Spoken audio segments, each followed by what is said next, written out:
Hello everyone, my name is Vivek and today we will be discussing about five major articles. First article में we will be discussing about retail inflation. Second article में Nobel Prize in Economics we will be discussing. Third article में Gaza Peace Summit के बारे में we will be discussing. And the last two articles are regarding environment. यहाँ पर Snow Leopards and World Conservation Congress के बारे में we will be discussing. आइए एक एक करके इन आर्टिकल्स को डिस्कस करते हैं. The first article if we talk about is related to inflation.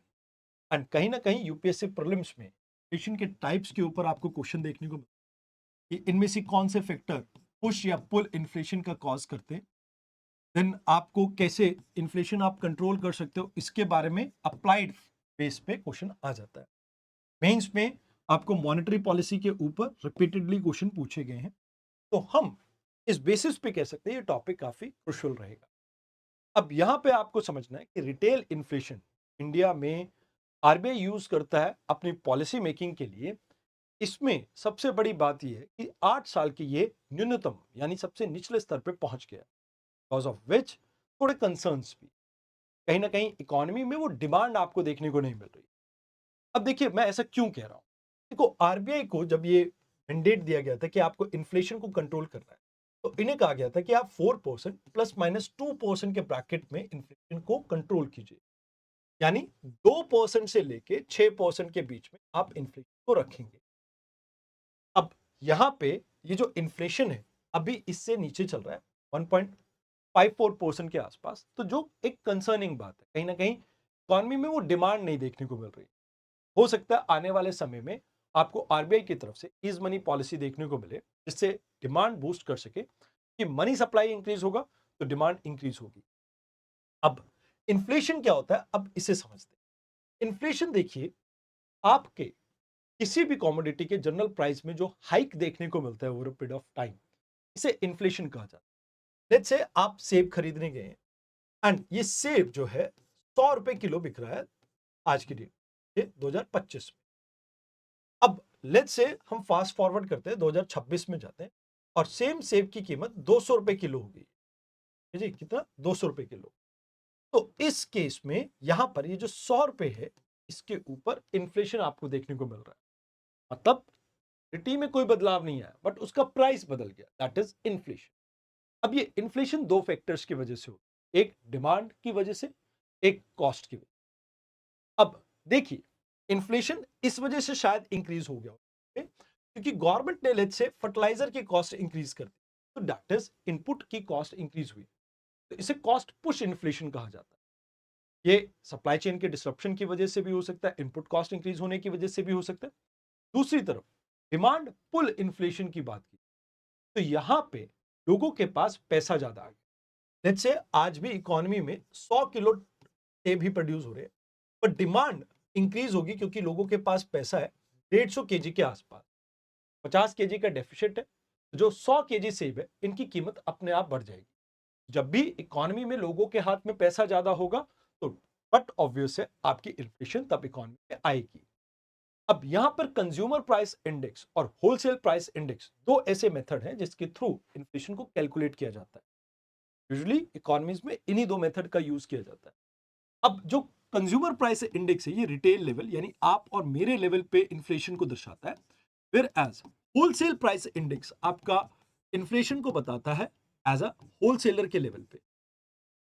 तो यहां पे ये आपको पॉलिसी के साथ अलाइन करता है बिकॉज आपको ग्रास रूट लेवल पे क्या इन्फ्लेशन चल रहा है उसके बारे में बताता है. अभी इसमें अलग अलग आपके कॉमोडिटीज को रखा गया, जैसे फूड एंड बेवरेजेस को हाईएस्ट वेटेज दी गई है, followed by housing, then fuel and light, clothing and then miscellaneous आ जाता है ट्रांसपोर्ट, हेल्थ एंड एजुकेशन जैसे. अभी इन्फ्लेशन क्यों कम चल रही है और कौन इसे कैलकुलेट करता है ये भी इंपॉर्टेंट क्वेश्चन है.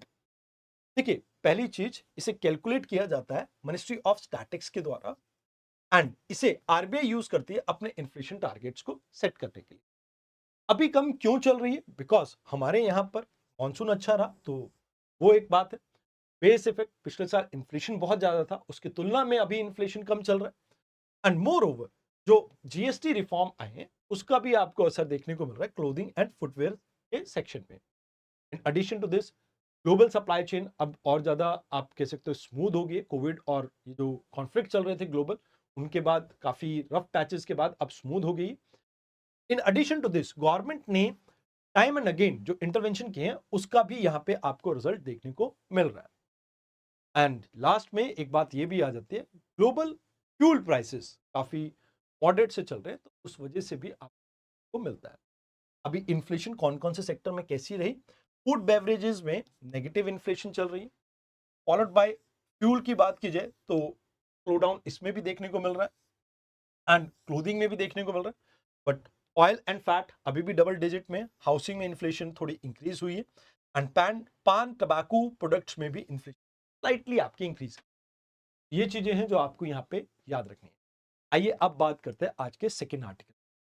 सेकेंड आर्टिकल इंपॉर्टेंट है। देखिए, इस साल का नोबेल प्राइज जो इकोनॉमी का मिला है वो मिला है 3 पर्सन को।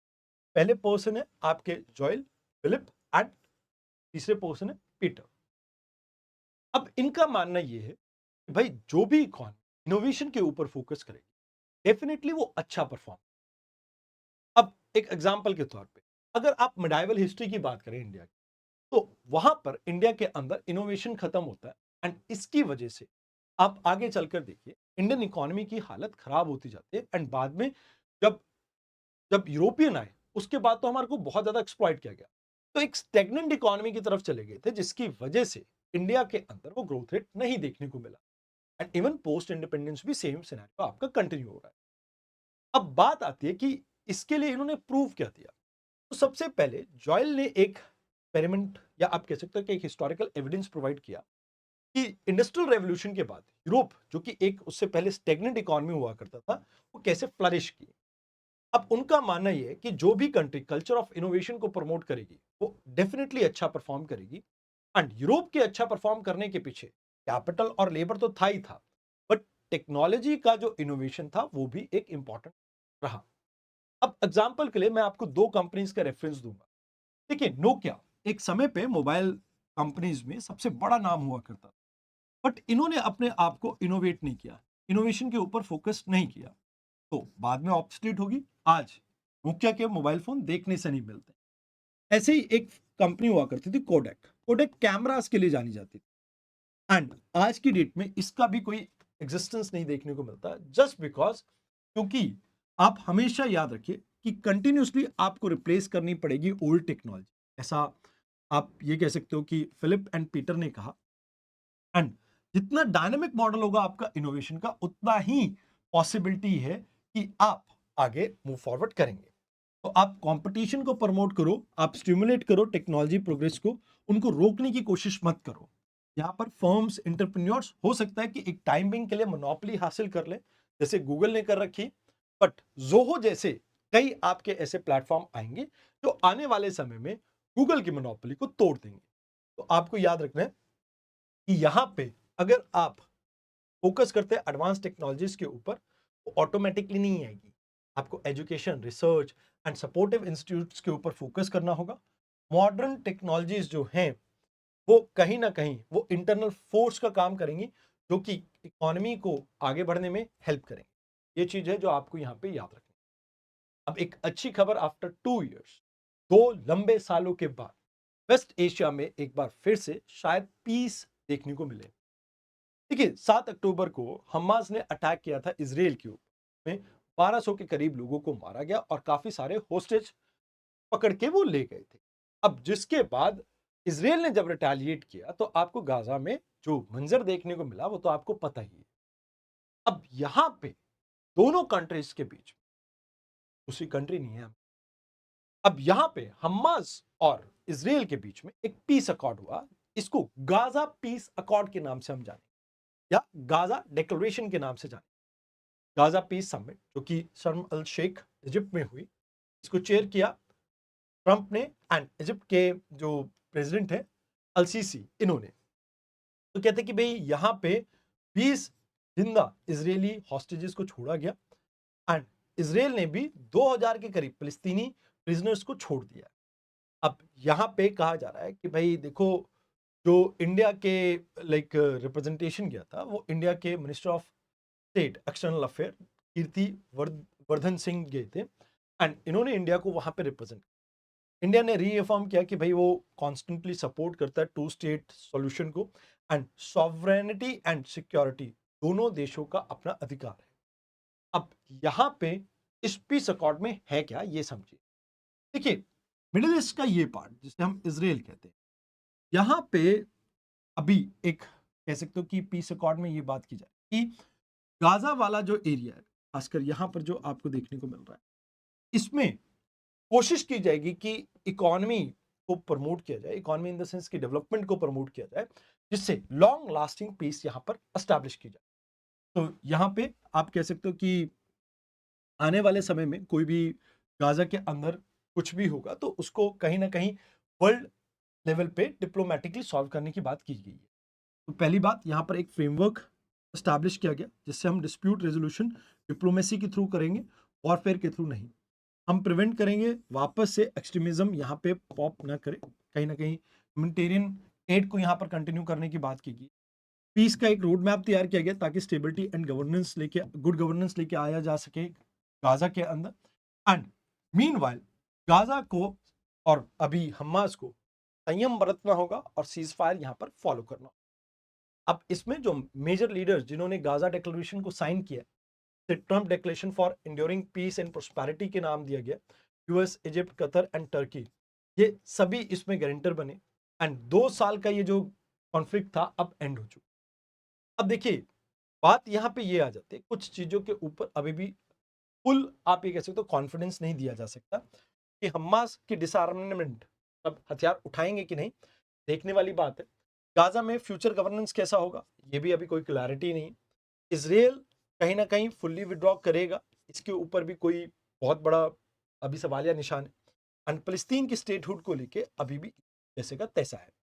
अभी वॉर खत्म हो जाएगी, रीजनल स्टेबिलिटी को आप प्रमोट कर पाएंगे, कहीं ना कहीं ईरानियन इन्फ्लुएंस इस एरिया में कम हो जाएगा, ह्यूमैनिटेरियन रिलीफ पहुंच पाएगा, जो जिनोसाइड और या आप कह सकते हो कि फेमाइन की बात की जा रही थी उसको कंट्रोल किया जाएगा। डिप्लोमेटिक गेन यहाँ पे ये कि ट्रंप सेंट्रल रहे इस पूरी पीस डील के। एंड इजिप्ट की अगर बात करें तो वापस से मीडिएटर का जो टैग है इनको वापस मिल गया। अब यहाँ पे ये कहा गया है कि भाई हम डिप्लोमेसी के थ्रू जो वॉर को रोकने की कोशिश किया करेंगे आगे से, बट इसके साथ साथ education opportunity and mutual respect को प्रमोट करेंगे दोनों कंट्रीज और दोनों रीजन्स।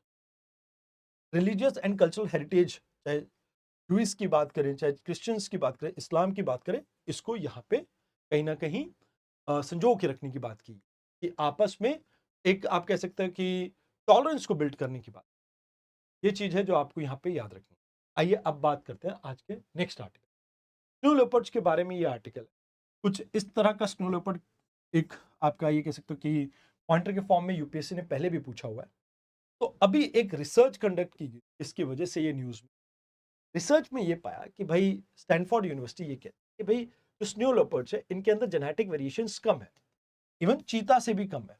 तो कहीं ना कहीं इनकी लॉन्ग टर्म सर्वाइवबिलिटी के ऊपर एक सवालिया निशान है। कहते कि भाई हमने 36-37 स्नो लेपर्ड्स के होल जीनोम सीक्वेंसिंग की थी एंड इसमें low level of genetic variation हमने देखी। अब इसके पीछे पॉसिबिलिटी ये है कि भाई इनकी थ्रू आउट एवोल्यूशनरी हिस्ट्री जो पॉपुलेशन साइज है बहुत छोटा रहा, इस वजह से ये प्रॉब्लम आपको देखने को मिली है। अब अगर बात की जाए इंडिया में ये प्रजाति आपको कहाँ कहाँ देखने को मिलती है, तो इंडिया में लद्दाख में सबसे ज्यादा है, then Uttarakhand, Himachal Pradesh, Arunachal Pradesh, Sikkim and Jammu Kashmir. Project snow leopard के अंदर हम कम्युनिटी बेस्ड कहीं ना कहीं इनके लैंडस्केप मैनेजमेंट के ऊपर फोकस कर रहे हैं एंड अभी 700 के करीब इनके इंडिविजुअल इंडिया में मौजूद है। तो वनरेबल कैटेगरी में आती है आईयूसीएन की, ये भी आपको इसमें याद रखना है। अभी 12 देशों में ये मिलते हैं, इंडिया, चाइना, मंगोलिया और पाकिस्तान खासकर। जैसे ये एक कीस्टोन स्पीशीज है आपके सेंट्रल एंड साउथ एशिया के अंदर। अब यहाँ पे water scarcity and carbon storage जो माउंटेन इकोसिस्टम में है, इन दोनों चीजों में आपकी sorry water security and carbon storage, इन दोनों चीजों के लिए ये आप ये कह सकते हो कि रिस्पॉन्सिबल है, कहीं ना कहीं उस बैलेंस को माउंटेन के अंदर क्रिएट करने में ये हेल्प करता है, क्योंकि जो हर्बीवोरस स्पीशीज है उनको कंट्रोल करता नहीं है इस वजह से। तो अब यहाँ पे ये कहा जाता है कि भाई देखो क्लाइमेट चेंज की वजह से इनके हैबिटेट स्विंग कर रहे हैं, प्रे बेस कम होता जा रहा है, इबेक्स की जो पॉपुलेशन है वो कम होती जा रही है, इस वजह से इंफ्रास्ट्रक्चर के प्रोजेक्ट्स की वजह से मोबिलिटी में प्रॉब्लम आ रही है, कोचिंग की एक प्रॉब्लम आपको देखने को मिल रही है एंड कई बार लाइफ स्टॉक के ऊपर जब ये अटैक कर देते हैं तो पॉपुलेशन जो वहां पे रहती है लोकल पॉपुलेशन वो इनके ऊपर अटैक करते हैं जिसकी वजह से इनकी पॉपुलेशन डिक्लाइन कर रही है। अब बात करते हैं आज के आखिरी आर्टिकल, आर्टिक सील बर्ड्स, अभी इनके बारे में बात। अब देखिए अभी आईयूसीएन की एक कांग्रेस चल रही है that is world conservation Congress जो अबू धाबी में चल रही है। अब यहाँ पे आर्टिक सील और बहुत सारे बर्ड्स को इन्होंने कहा कि भाई इसके ऊपर थ्रेट्स इंक्रीज हो रहे हैं जिसकी वजह से इनका आईयूसीएन चेंज करने की जरूरत है। अब आईयूसीएन की बात की जाए तो इसको इसका जो एक कांग्रेस है इसका मेन पर्पस ये है कि हम साइंटिफिक बेसिस पे डिस्कस करें कि कैसे बायोडाइवर्सिटी की conservation, climate action and sustainable development को हम प्रमोट करें।